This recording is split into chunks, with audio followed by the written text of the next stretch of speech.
And he's going to continue to be the president for at least the foreseeable future. You've been decrying President Trump's bigotry. Obviously, you used to follow somebody who continually expressed sexist, anti-LGBTQ, and anti-Semitic bigotry, Louis Farrakhan. You have condemned Farrakhan's bigotry.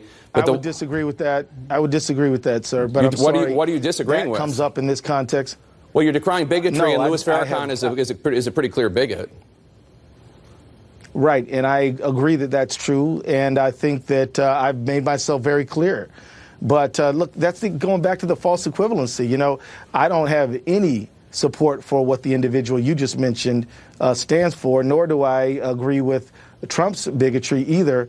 But that again, you know, anytime somebody tries to say that something is unfair and bigoted, if you're going to say, well, one time you sort of said something or somebody said you said something, and then so nobody you were a follower of Farrakhan. You were a follower of Farrakhan, sir. No, I wasn't. Jake, I'm sorry. That's not true, Jake. But I just want to say to you, if anyone who raises concerns about bigotry then is put in a position to have to defend themselves, then we never get to talk about bigotry. And I hope that's not what your purpose is, Jake, because you've stood for an equal society. But if you're going to try to put me on the spot and have to explain myself, I didn't pass a Muslim ban. I didn't, right, no, Jake? You didn't. This is not my piece of my. You didn't let me answer. You didn't let me ask my question. My question was: the Washington Post fact checker in March gave you 4 Pinocchios for your claim that you have no relationship with him, and I want you to take a listen to Farrakhan talking in an interview. That's wrong. About how you only. That's not true. And Farrakhan, the Washington Post fact checker, did give you 4 Pinocchios Jake, about that. That's just true. Jake, they were wrong. Jake, they were wrong. I have not. It's untrue, Jake. I'm sorry, and you know, I'm disappointed that that's why you called me on your show today. I didn't. You know, because that's not why I called you on the show. Court, but yes, Jake, the Supreme Court has ruled that the president's ban on Muslims and Muslim countries, and which started in his campaign rhetoric, that is okay. And now, Jake, you want me to have to justify myself based on facts that were not true and were always political. And so that's a shame, Jake, because we can't have a real conversation. It is a real conversation. We can't have a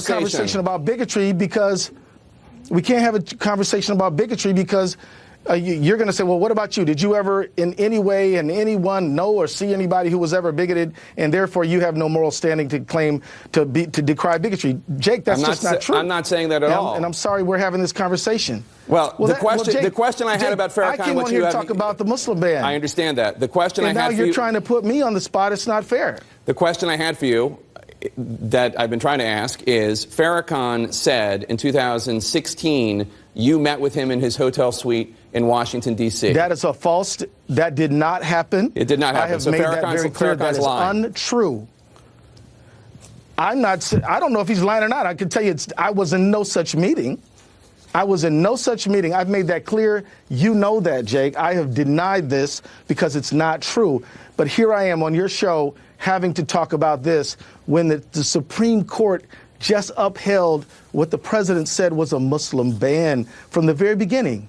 And so now I have to defend myself when that's not what the context of this discussion is about at all, Jake. It was just a question I wanted to ask. No, I was in no such meeting. You were, okay. Well, Jake, so Farrakhan's lying about it. That's fine. If you're telling me that Farrakhan is lying. Fine. You look. That's all I wanted to know. Maybe he is, but I can tell you this, Jake. I can tell you I was not in a meeting. What somebody's subjective intent was, I will not speculate. I can tell you I was never in any such meeting as that. It's not true. Okay. It's simply not true. I wanted to get you on the record about it, and that's all. And I wrote about this. And I wrote about this months ago, Jake. In 2017. And I think you know that. You wrote about it in the Washington Post. No, I was not. I was not in any such meeting with that individual. I simply wasn't.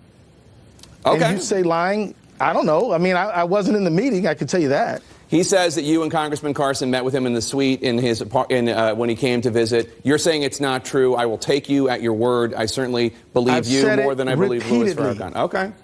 The Washington Post. Well, I hope so, but Jake, this is not the first time I've denied this, and I think you know that.